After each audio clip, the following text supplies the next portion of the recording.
Gentlemen, let's begin. Welcome to Daily Power Parsha and Mishnah, special dual edition that we're starting today, May 11th, 2021. So we're going to be studying the section of Torah related to today, which is going to be the third reading of the Torah portion of Bamidbar. And then we're going to study some Mishnayot, in honor of my grandfather, Le'ilu Nishmas, for the memory of the soul of Tzvi Hirsch ben Chaim Yeshayahu HaKohen. And the Mishnah is the same letters as Neshama, so that's what we are going to be doing after we study the daily section of the Torah. All right, I'm going to share my screen, and give me a moment here, please. Let me make sure I have the right window open. Okay, let's do it.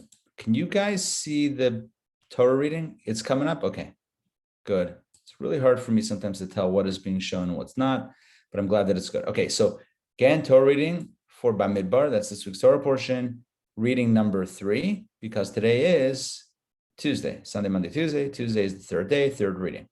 We begin with chapter 2 of the book of Numbers. God spoke to Moses and Aaron saying, "The children of Israel shall encamp each man by his division with the flagstaffs of their father's house. Some distance from the tent of meeting, they shall encamp." Okay, so this is a very interesting law that pertained to the way they camped. It's that each, which we touched on yesterday, but here we have it clear, that when you set up camp, each person should be encamped by their flagstaffs or with their flagstaffs of their father's house. In other words, by the tribal affiliation. Every tribe had a flag, and you'll sometimes see, representations of that depicted in synagogues or whatever, stained glass windows. Every tribe with a symbol, with some sort of tribal symbology on a flag, and that's kind of a reference to what we have here. And the Torah says they should encamp some distance from the tent of meeting. So not right around the Mishkan, the tabernacle, and the tent of meeting, but a little bit out. Again, there was a bit of a perimeter. First, immediately outside the tabernacle were the Levites and the priests, and then outside of that was where the rest of the people, or the majority of the people, lived. Okay, here we go. Now the Torah is going to tell us who camps where and to what direction. So those camping in front, to the east. Now it's interesting that east is called front, but that's the way it's referred to here. So to the east, again, picture in your mind a Mishkan that is a rectangle. Let's just picture, for simplicity's sake, picture a horizontal rectangle, right? Just a rectangle.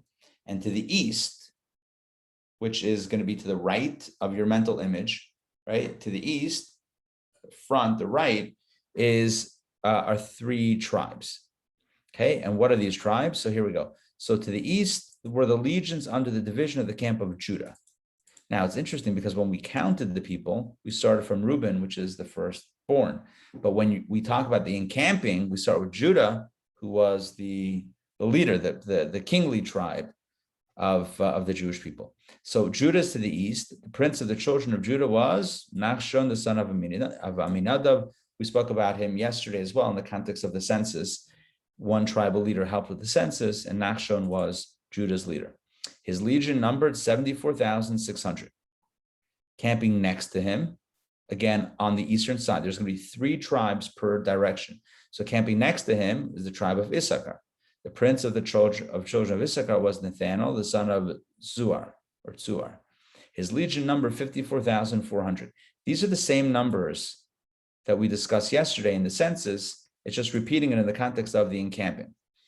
Then, on that direction as well, to the east, was the tribe of Zebulun. And the prince of the children of Zebulun was Eliab, the son of Helon. His legion numbered 57,400. So the total sum for the legions of Judah's camp, it's called Judah's camp. It means the 3 tribes that encamped on the eastern side, Judah, Issachar, and Zebulun, Yehuda, Yisachar, and Zevulun. So it's called Judah's camp. That was the primary of those 3. So it's called by Yehuda by Judah's name. So the sum of that direction, the eastern flank of the Jewish people, was 186,400. These shall journey first. So whenever the encampment moves, those three tribes on the eastern side should go first in formation of marching or traveling. I don't know if they're marching, but they're traveling. Next, let's continue with the south. We're going to go east and now south. So again, picture the Mishkan, horizontal configuration, like a rectangle. And now under the Mishkan to the south is called the division of the camp of Reuben. Again, there are going to be three tribes, but it's named after Reuben. So these were to the south. The prince of the children of Reuben was Elitzur, the son of Shedeur. His legion numbered 46,500. So those are the numbers of Reubenites to the south. Camping next to him, also in the south, was the tribe of Simeon, Shimon. The prince of the children of Simeon was Shelumiel, the son of Surishadai. His legion numbered 59,300. And then the tribe of Gad. The prince of the children of Gad was Eliasaph, the son of Reuel. His legion numbered 45,650. Those are the three tribes on the south: Reuben, Simeon, and Gad. The total sum for the legions of Reuben's camp, that's the southern flank, was 151,450. They shall be the second to set out. So in formation, the eastern flank goes first, then your southern flank. Make sense so far? Yeah, it's all about the formation and about order and structure. Then the tent of meeting shall set out. So in other words, when the Jewish people travel, first the eastern flank, then the southern flank, then the actual Mishkan, the actual tent of meeting, the actual tabernacle travels with the Levite camp in the center of the other camps. Just as they camp, so shall they travel, each man in his place by their divisions. So again, the eastern side, Jewish people, the southern side, then you have the Mishkan itself, flanked by all the Levites that were dwelling around it. They transported it, that's where they lived. They lived around it, so then they would travel in the procession, if you will, or in the, I don't know what you would call it, in this, procession. Verse 18, the legions under the division of the camp of Ephraim. Oh, so now we're back to the encampment. Now we're to the west. So we did east, south, and now we're going west, the left side of our imaginary rectangle. So on the left, on the western side was Ephraim. They were to the west. The prince of the children of Ephraim was Elishama, the son of Amihud. His legion numbered 45,500. Next to him was the tribe of Manasseh. The prince of the children of Manasseh was Gamliel, the son of Pedatzur. His legion numbered 32,200. Then the tribe of Benjamin. The prince of the tribe of the children of Benjamin was Abidan, the son of Gedoni. His legion numbered 35,400. So if we add the three tribes together, we have Ephraim, Manasseh, and Benjamin. Ephraim, Manasseh, and Benjamin. So those three tribes, the total, 24, the total sum for the legions under the division of the camp of Ephraim was 108,100. They shall be the third to set out. So it goes east, south, Mishkan Levites, west. Let's talk about the north. That's all we're left. That's the last direction. The legions under the division of the camp of Dan were to the north. The prince of the children of Dan was Achiezer, the son of Amishadai. His legion numbered 62,700. Camping next to him was the tribe of Asher. The prince of the children of Asher was Pegel, the son of Achran. His legion numbered 41,500. Finally, then the tribe of Naphtali. The prince of the children of Naphtali was Achira, the son of Enan. His legion numbered 53,400. What's the total? Verse 31, the total sum for the legions of the division of the camp of Dan was 157,600. They shall be the last to set out. So if they were encamped, if you were looking at, I told you about the book yesterday, right? It's really cool. But if you were looking, let's say, at a bird's eye view of the Jewish encampment, you would see a tabernacle in the center, a rectangular structure and open space in the center. Some encampments around, well, not some, decent number of encampments around this tabernacle housed, lived in by the Levites. And then 4 groups of 3 tribes: east, south, west, and north. And it went in that order of when they traveled. So when they picked up, when they started moving, it was first the 3 tribes in the east, and the south, and the west, then finally the north. So let's continue, verse 32. Oh, and I'm sorry, one thing that I mentioned yesterday, they shall be the last to set out. That is referring to the tribe of Dan and those with Dan. But I mentioned yesterday that it was specifically Dan that took on the job of the lost and found for the Jewish people. They would gather the stuff that was left behind at any encampment. They would make sure that it gets back to the people by the next encampment. All right, here we go.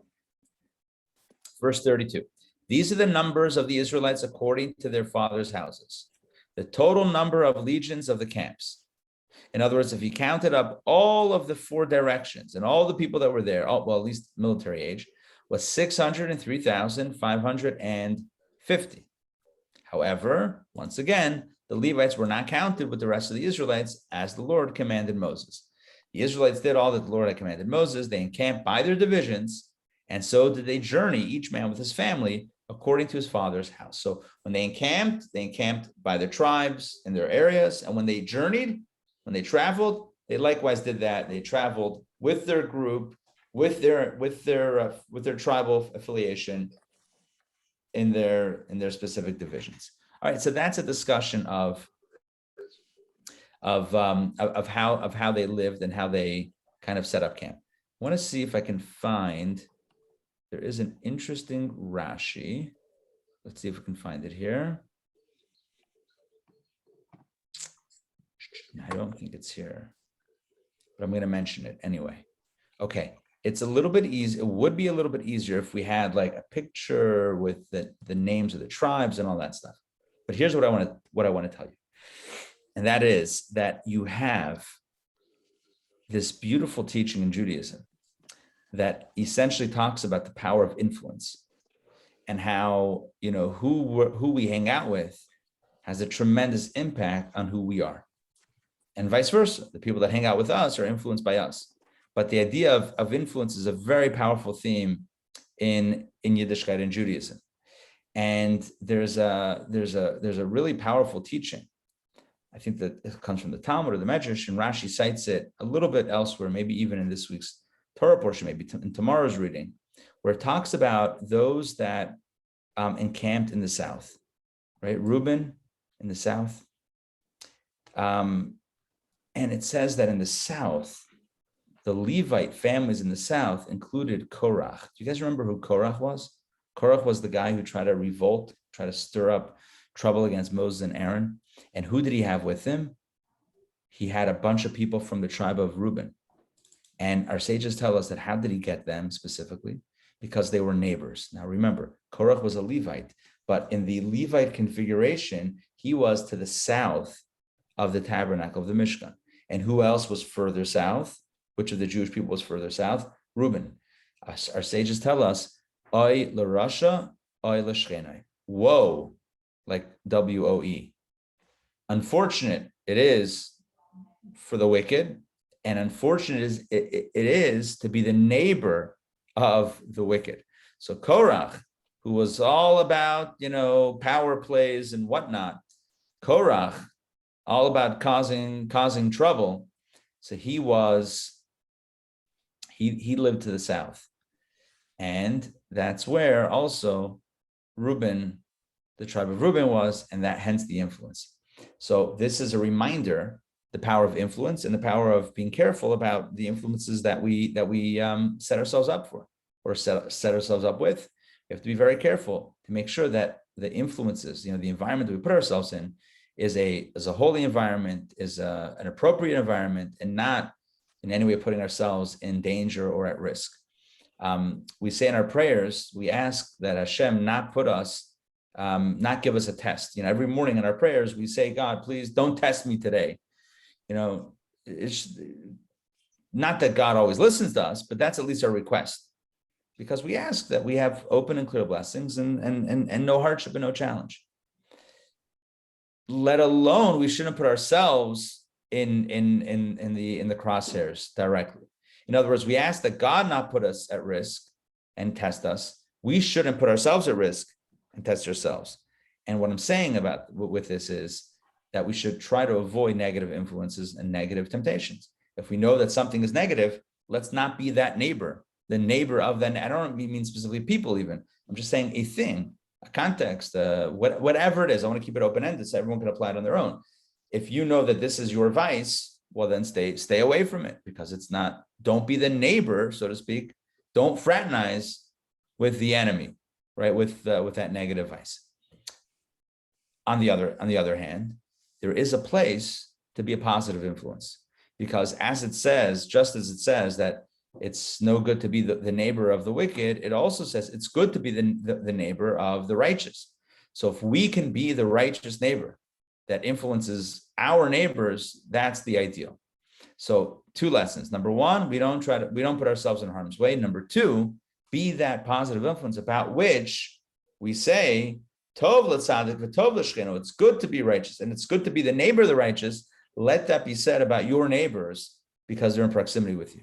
So we should be the influencer and not the influencee. We should be the ones that are spreading the light and not taking in the stuff that we don't need to be taking in from the outside. All right, so that's it for today. We did it pretty quick. It's pretty straightforward as well. But now what I want to do is jump into the Mishnah. So what I'm going to do is, let's find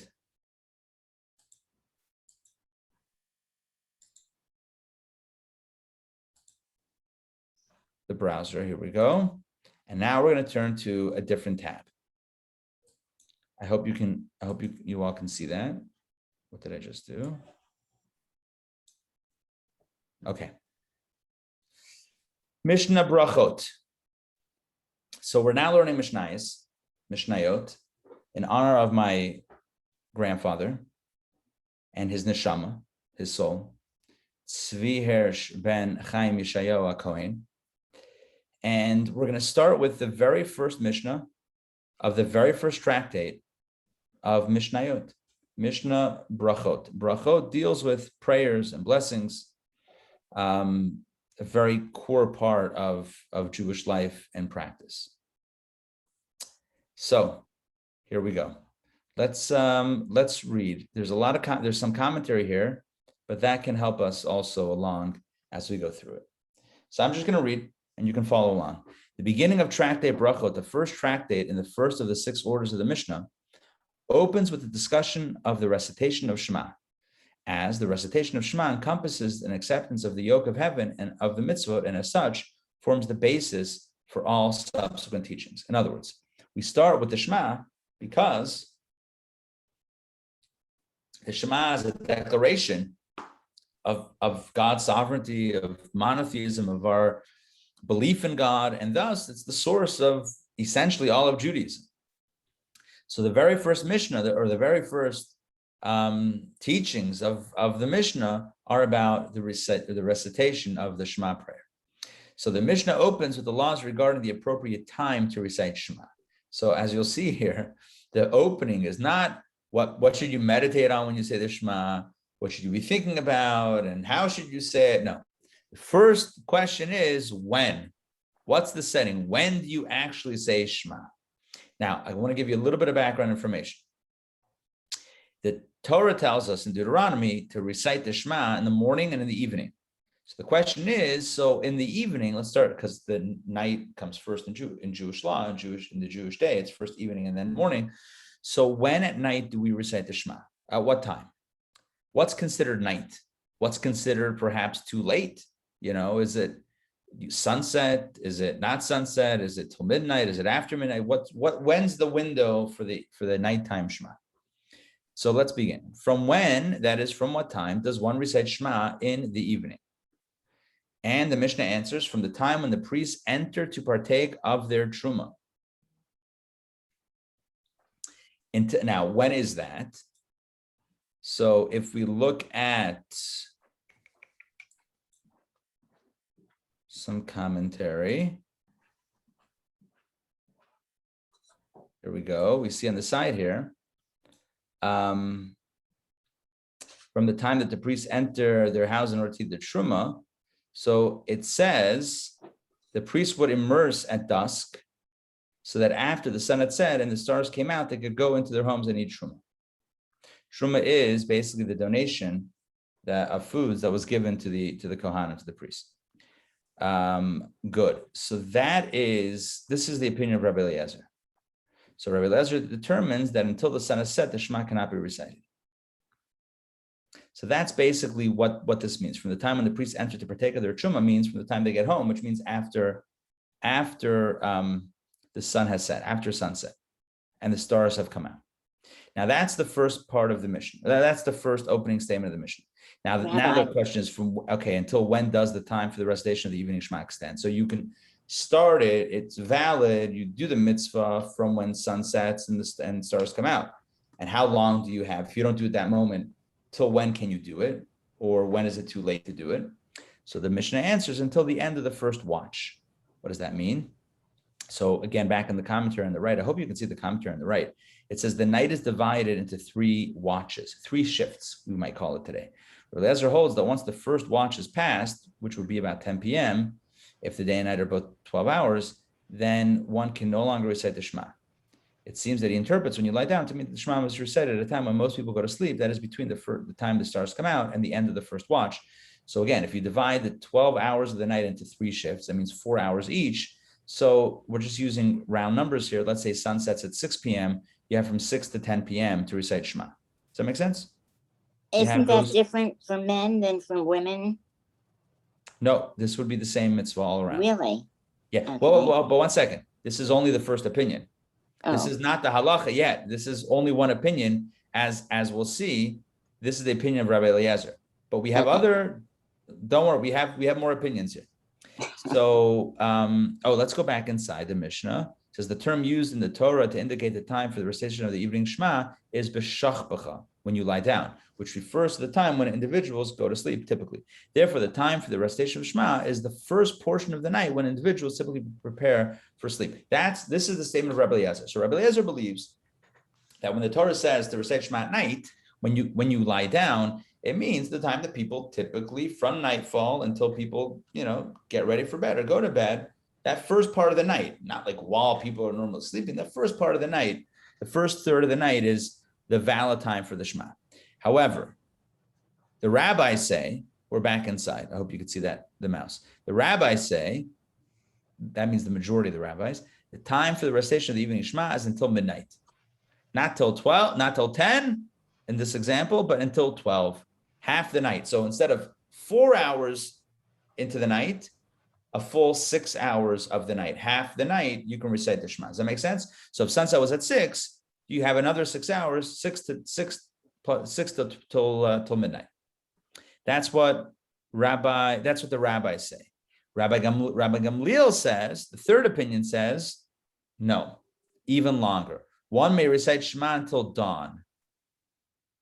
Until the next morning, you can say the Shema, the whole night, 2 a.m., 3 a.m., 4 a.m., etc. Why? Indicating that the b'shapachas we understood as a reference the entire time people sleep in their beds, the whole night. So he understands when the Torah says, recite Shema when you go to sleep, it doesn't mean when you're going to sleep, but the whole time that people are sleeping. And the Mishnah relates that Rabbi Gamliel practiced in accordance with his own ruling. Here we go. There was an incident where Rabbi Gamliel's sons returned very late from a wedding hall. So imagine the story. His sons were at a wedding and they came back late. And they said to him, as they've been preoccupied with celebrating with the groom and bride, we did not recite Shema. He said to them, don't worry. If the dawn has not yet arrived, you are obligated to recite Shema. Right? So that was his opinion. And he told his family that as well. Since Rabbi Gamliel's opinion disagreed with that of the rabbis, he explained to his sons that the rabbis actually agree with him. And that is not only with regard to the halacha of the recitation of Shema, but rather wherever the sages say until midnight, the mitzvah may be performed until dawn. Rabbi Gamliel basically says that not only do I say you can do it until the morning, but even the rabbis, that said midnight, they also meant till morning, but they wanted to give you an earlier time so that you don't push it off till too late, and then you fall asleep, and then you don't remember, and then you miss it. Does that make sense? Rabbi Gamliel says every time, see, look at this line, wherever the sages say until midnight, it actually can be performed until dawn. In other words, what they're saying is ideally do it by midnight, or make sure you do it by midnight, or else you're going to fall asleep and you're going to totally miss it out. But if you didn't do it by midnight and you do it later, it's still kosher. Rabbi Gamliel now cites several cases in support of his claim that even if it's stated that you have to do it by midnight, you could really do it the whole night, such as the burning of fats and limbs on the altar. So here's the explanation. Due to the quantity of offerings each day, the priests were often unable to complete the burning of all the fats and limbs. You and I know about this, right? With all the offerings, you had to burn certain parts of the animal on the altar. Well, the altar was a finite space. So if you had a lot of sacrifices, when do you do it? So you could do it all night. So as it is written, this is the law of the burnt offering. The burnt offering shall remain upon the pyre on the altar all night until morning, while the fire on the altar burns it. And with regard to all sacrifices, such as the sin offering and guilt offering that are eaten for one day and one night, although the sages state that they may only be eaten until midnight, by Torah law, they may be eaten until dawn. This is in accordance with the verse, on the day in which it is offered must you eat, do not leave it until the morning. And you and I recently have learned these laws in Leviticus last I don't know, month or two.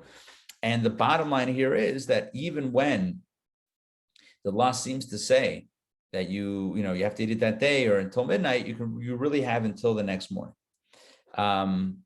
So if so, in other words, when it says do not leave it until the morning, that means don't let the morning come without having burnt it or eaten it or whatever it is. So if so, why did the sages say that they may be eaten only until midnight? So then why did they say midnight? This is in order to distance a person from transgression, as if one believes that he has until dawn to perform a mitzvah, he might be negligent and postpone until the opportunity to perform the mitzvah has passed. Basically, the sages gave you an earlier time so that you would definitely get it done, as opposed to giving you a later time and then maybe, miss it. So that's the idea. But we need to know the trick, because a person does need to know that even after midnight passes, you can say the Shema still. So that's why it's important that we have the Mishnah and Rabbi Gamliel's teaching that reminds us that you can do it even after 12. Mark. Yeah, I've got a Talmud, but I've got a good note on this. Nice. It says the rabbis were concerned that if people were allowed to eat the meat of sacrifices up until dawn, some might forget and eat it after dawn, and thus commit a sin punishable by karas. I guess that's flogging. That's actually spiritual excision of the soul. Oh, it is? Okay. Yeah. Okay. They therefore prohibited eating the meat after midnight. Similarly, they required one to recite the Shema by midnight, even though on a biblical level, it may be recited until dawn, so that one should not procrastinate, thinking that he has plenty of time until dawn, and therefore possibly allow the time to pass without reciting the Shema. Exactly. Part of this also Rashi. Yeah, so essentially it's a safeguard.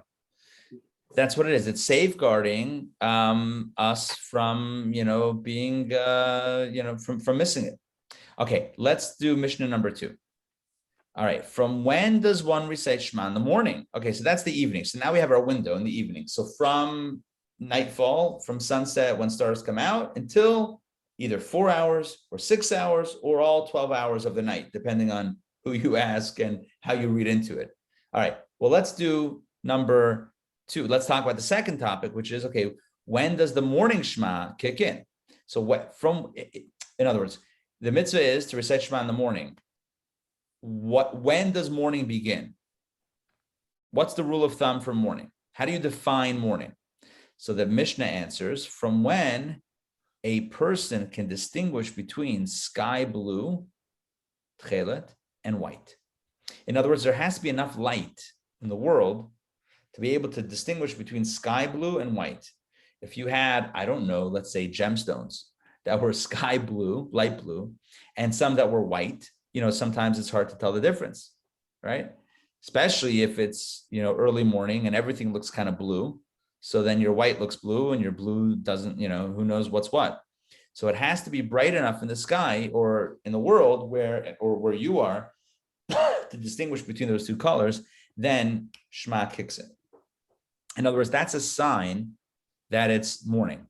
Rabbi Eliezer says different opinion. From when one can distinguish between sky blue and leek green. It's a bit of a different color schematic. So he says, no, it has to be between those two colors. That's how that works.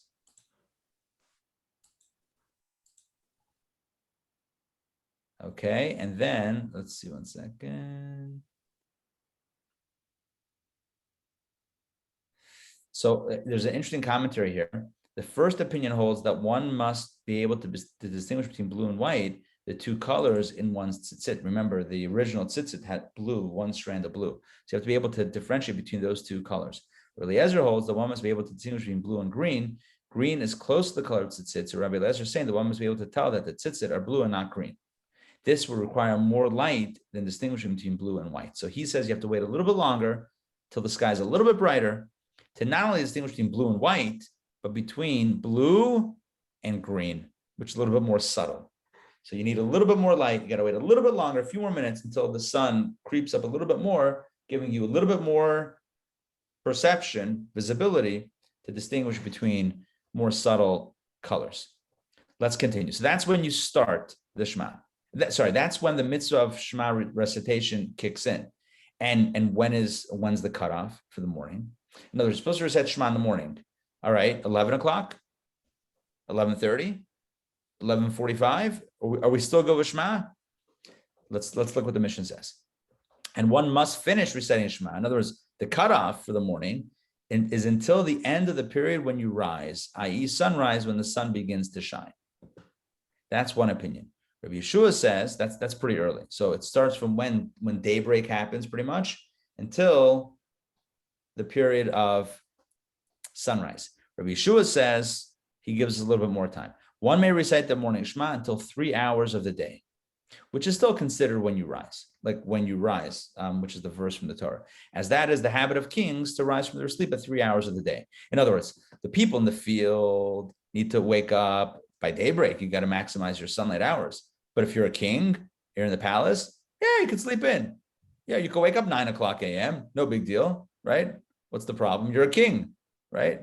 So Rabbi Yeshua says it's still considered the rising time for kings. So it's still considered to be the time, quote, when people wake up. Therefore, you can still recite the Shema up until 3 hours of the day. Now, while there is a set time frame for the recitation of Shema, one who recites Shema from that time onward loses nothing. Okay, so now the Mishnah gets into something else. And that is that, let's say you missed the time. Let's say, whoops, you totally forgot. And now it's 1 o'clock in the afternoon. And you're like, oh man, holy moly, I forgot to say Shema this morning. I missed the mitzvah. Are you allowed to recite Shema now at 1 p.m.? The answer is yes. You don't lose anything. There's no sin to say it, right? Because although he does not fulfill the mitzvah of reciting the Shema at the appointed time, he is nevertheless considered like one who reads the Torah and is rewarded accordingly. Now, the Shema comes from the Torah. So even if you miss the time of saying the Shema and that mitzvah, you can still say it and should still say it because you're studying Torah, and that's always a good thing whenever that happens. Does that make sense? I want to give you some specifics because sunrise is not exactly 6 and 3 hours into the day is not exactly 9. It's every day is different. As you know, sunrise and sunset moves every single day, incrementally. I have an app on my phone called Zmanim. This is what it looks like. Can you guys see that? Oh, it's probably really small. It's a Zmanim app. It takes your longitude and latitude. It's got GPS connection. And it tells you Atlanta, Georgia, for today, Alot HaShachar, which is daybreak, was at 5:16 a.m. The earliest time to put on talis and tefillin was at 5:50 a.m. And the last time that you could say Shema today and do the mitzvah, and you could say Shema, as we just said, anytime, it's studying Torah, but to do the mitzvah, your cutoff point today was 9:24 a.m. So you got to get it in by 9:24 a.m. today. So, according to my app, I don't know if you could see that, Sof Zman Shema, 9:24. Okay. Hope that makes sense. By the way, I will say, just because it's a mitzvah every day, it shouldn't be discounted. Like shofar, everyone makes a point to be in shul on Rosh Hashanah to hear shofar. That's no more of a mitzvah than saying Shema in the morning every single day and at night every single day. It's the same Torah that says blow the shofar on Rosh Hashanah also says say Shema twice a day. So we should try to be diligent in saying Shema at the right time every single day, twice a day. At night. Rabbi, I thought women are not bound by time-bound mitzvahs. I see what you're saying. That women are not bound by time-bound mitzvahs. Yeah, but it's not all time-bound mitzvahs. It's yeah, you're asking a good question. My understanding is that they're not obligated with communal prayer, but individual prayer would still be an obligation. We have to look it up to see exactly what the deal is with the Shema. But in general, personal prayer is across the board. You're right. There are some things that are time constrained that are not binding on women, but it's not all things. Number one, it's not everything, and number two, this might be a little bit different just because of the nature of the personal nature of the mitzvah, but requires further study and analysis. Rabbi? Okay. Yes. Rabbi? Donna. So if we did it twice a day, so that would be over 700, of this mitzvah on a yearly basis, and the shofar would be a handful maybe. So, I mean, is every mitzvah the same merit? So, we get 700, over 700, times for the Shema.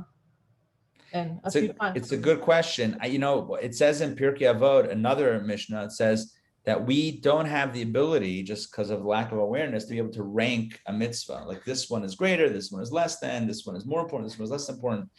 If it's a mitzvah, it's a mitzvah. It's holy and it's divinely ordained and it's super special. So I think it's special that we have something that we can do twice a day to keep us plugged in.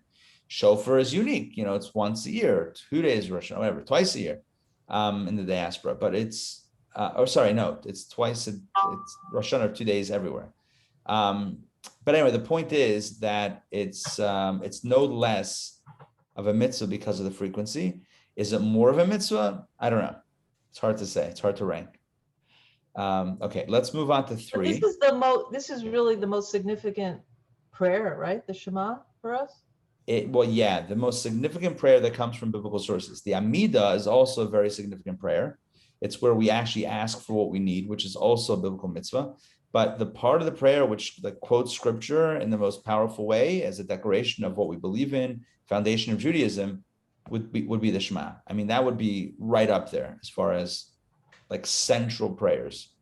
Like if we could only say one prayer a day, I would go with Shema, And it's the one thing that's etched in my mind and heart from my days at the synagogue, as a child. Yeah, it's the first, I will tell you, it's the first prayer that's recited in the morning. It's the last one at night. It's the first prayer that's recited that a child learns. And it's also the last prayer that a person says before they pass away. It's very powerful. Okay, let's do number 3. Beit Shammai and Beit Hillel, the two famous Mark. Yeah, I have a question. Sure. Early on in this Mishnah, it says, I have a note here. This has to do with what defines when you can say Shema, what morning is. And it says there is a dispute among the poskim. What's that? As to whether this refers to talking about when dawn is, as to whether this refers to the very first rays of dawn that appear on the eastern horizon, which is Magan Avraham, or to the spread of light across the entire eastern horizon, which occurs a bit later. Eliyah Rabbah there. See further in Mishnah Berurah and Bior Halacha. In practical terms, Alos HaShachar is considered to occur 72 minutes before sunrise. Right. Rambam's commentary to this Mishnah. Others maintain that it's 90 minutes before sunrise. So how can you say Shema up to 9 o'clock? Because you have a few hours into the day. You have about 3 hours after sunrise to say it. Is that for the night or is that for the day? For the day. It begins. Okay. with the first emergence of light, depending on which opinion you okay. take. But it ends, the window of time is 3 hours into the day. Now, it's not exactly 3 60-minute hours. Right. It's complicated. It's depending on the number of daylight hours, you divide that into 12, and then you have an hour. So whatever, the math can get a little wonky, not wonky, it can get a little bit complicated, but know this, that sunrise today was about 6:40, and about 9:24 is the end of according to Magen Avram, is the end of the time to say Shema. So you have that window right there. What Okay, about Modeh? Ray, What about Modeh? Modani is when you get up, whenever I you get mean, up. that's before Shema? Yes, Okay. yes. Modani is when you're still in bed, right when you wake up. Yeah. Okay, let's jump into this, which is an interesting discussion and story. So Beit Shammai and Beit Hillel, these two great academies, disputed the proper way to recite Shema. So how do you say it? Beit Shammai say, that academy would say, one should recite Shema in the manner indicated in the text of Shema itself. Therefore, in the evening, every person must recline on his side and recite Shema in fulfillment of the verse, when you lie down. In other words, the verse says you should recite it when you lie down. So recite it like you're lying down. Do it on your bed, lying down. And in the morning, he must stand and recite the Shema in fulfillment of the verse, when you rise. As it is stated in Deuteronomy, when you lie down and when you rise. That was Beit Shammai. They took it literally, when you lie down and when you rise, that your posture should be like that. And Beit Hillel say, every person recites Shema as he is.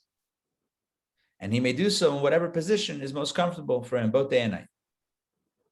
As it is stated, and when you walk along the way, when one is neither standing nor reclining. In other words, you could recite it as you are. Sitting, standing, it doesn't make a difference. If so, according to Beit Hillel, the second opinion, why was it stated when you lie down and when you rise? So he says this is merely to denote time. At the time when people lie down, at the time when people rise, that's when you say the Shema in the evening and in the morning. So again, there's a bit of a dispute between these two great academies as to the physical posture in which you say the Shema. So Beit Shammai says you do it while reclining or standing. Beit Hillel says, come on, it's only telling you the time when it's done, not how to physically do it. Okay, so that's the dispute. Now, with regard to halacha, with regard to the law, or to this halacha, to this law, Rabbi Tarfon said, now we're introducing a new guy, Rabbi Tarfon. He tells a personal story. Once I was coming on the road when I stopped and reclined to recite Shema in accordance with the statement of Beit Shammai. So he said, I was once traveling, and I stopped, and I basically lie down on the road, on the side of the road, to say Shema at night in a reclining fashion. Although Rabbi Tarfon was a disciple of Beit Hillel, he thought that fulfilling the mitzvah in accordance with the opinion of Beit Shammai would be a more meticulous fulfillment of the mitzvah, acceptable to all opinions. So he thought, look, Beit Hillel is probably saying you don't have to, but it's probably better to go all in, as the Torah says. So he actually laid down to say the Shema while he was on the road, while traveling. Yet, he says, Rabbi Tarfon says, personal story, yet in doing so, I endangered myself due to the highwaymen, the robbers, who accost travelers. In other words, I basically either got or almost got mugged because I was saying Shema, lying down on the road, and made myself vulnerable.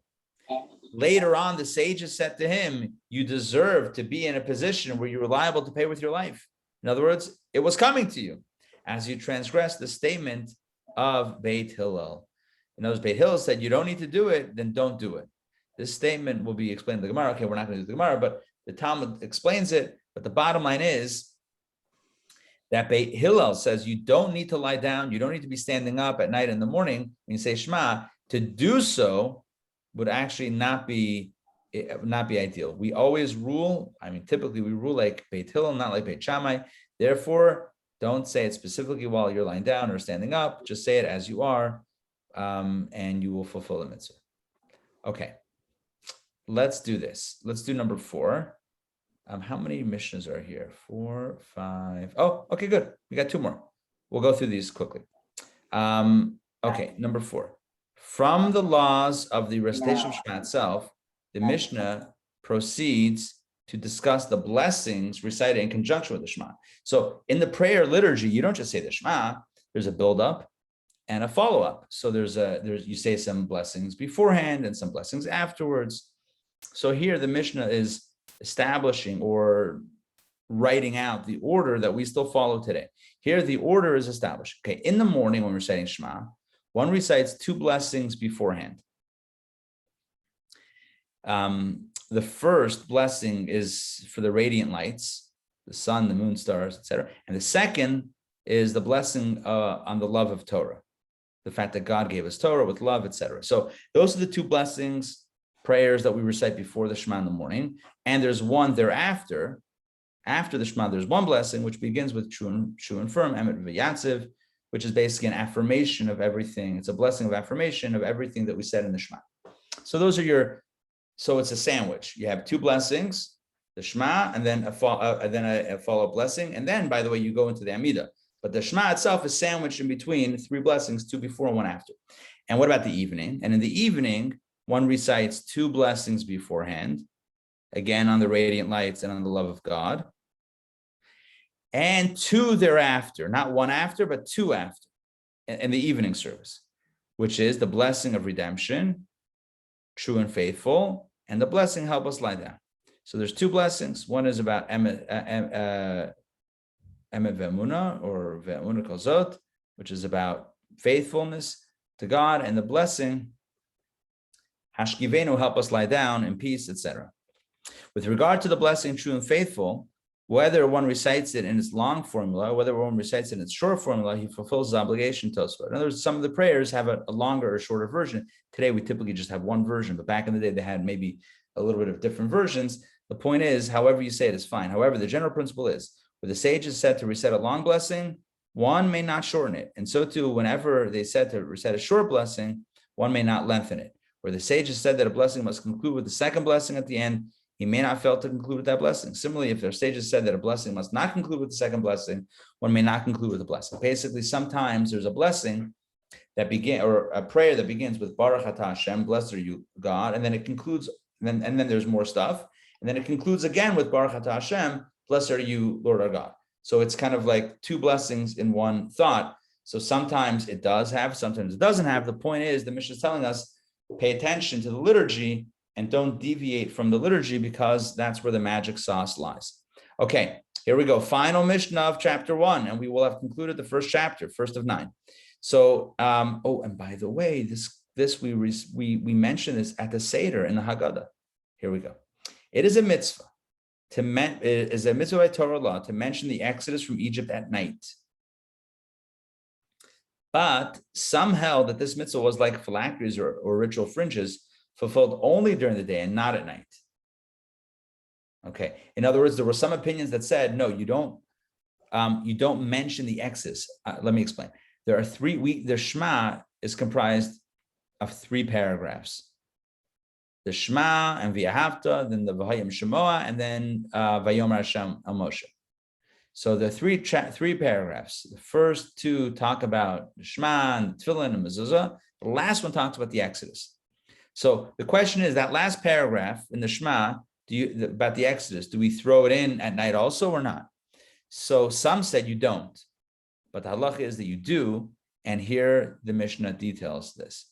For this reason it was decided. The Exodus from Egypt is mentioned at night, adjacent to the recitation of the Shema. It's the 3rd paragraph. Rabbi Elazar ben Azariah said, this comes from the Haggadah, it's also mentioned in the Haggadah for Passover. I am approximately 70 years old. And although I have long held this opinion, I never privileged to prevail and prove that there is a biblical obligation to fulfill the accepted custom and have the Exodus from Egypt mentioned at night. In other words, I always said that you're supposed to say it at night, but I never had a source until Ben Zoma, one of the sages, interpreted homiletically and proved it obligatory. Ben Zoma derived it, as it is stated in Deuteronomy, that you may remember the day you went out of the land of Egypt, all the days of your life. The Torah says that you should remember the Exodus, look at that line, all the days of your life. Now, why does it say all? So the days of your life refer to daytime hours. alone. However, the addition of the word all, as it is stated, all the days of your life, comes to add nights as well. So the fact that the Torah says, remember the Exodus, all the days of your life. So it could have just said, remember the Exodus, the days of your life. That means, but that would only mean daytime. The fact that it says all the days means day and night to remember the Exodus. Not to recite the Shema. The Shema we know is recited twice a day because the Torah says. Now we're talking about the third paragraph of the Shema, which mentions the Exodus. Do you have to add that one on at night also? And the answer is yes. And the rabbis who posit that there is no biblical obligation to mention the Exodus at night. Now they still say you should do it, but they don't believe that it's a biblical obligation. So how do they explain that extra word all for all the days of your life? They explain the word all differently, and they say the days of your life refers to the days in this world. All is added to include the days of the Messiah. In other words, even when Mashiach comes and we'll have the ultimate redemption, you'll still remember and mention the Exodus. I want to explain what that means. One might have thought that once Mashiach is here, once the ultimate, the final redemption is here, who needs to remember a temporary redemption from Pharaoh? After Pharaoh was good for a little bit, but then we had more exiles and more suffering and more pain and more anguish until Mashiach. So when Mashiach comes, will we need to remember the little light, so to speak, of the Exodus? The answer is yes. The sages say all the days of your life. Days of your life would mean until Mashiach, till the Messiah. All the days of your life means even when Mashiach comes, we will mention and remember the Exodus from Egypt, which started off all forms of redemption. So this is the final Mishnah of that first chapter, which essentially deals with the laws of. The chapter deals with the Shema. When do you recite the Shema at night? When do you have to finish by? When do you recite the Shema in the morning? When do you have to finish by? We talked about how do you say it? Do you say it lying down or sitting up or walking? How do you say it? Then we mentioned about saying mentioning the Exodus at night. We mentioned about the blessings, 2 blessings before, 1 blessing after in the morning, 2 and 2 at night. Then we got into the idea of the Exodus and how it's a mitzvah. The practice is to mention the Exodus at night as well. And then the big discussion here is that of biblical origin or just rabbinic origin? And that remains, that is the subject of difference of opinion. Okay, that is it for the first chapter. And it's been really wonderful to study together.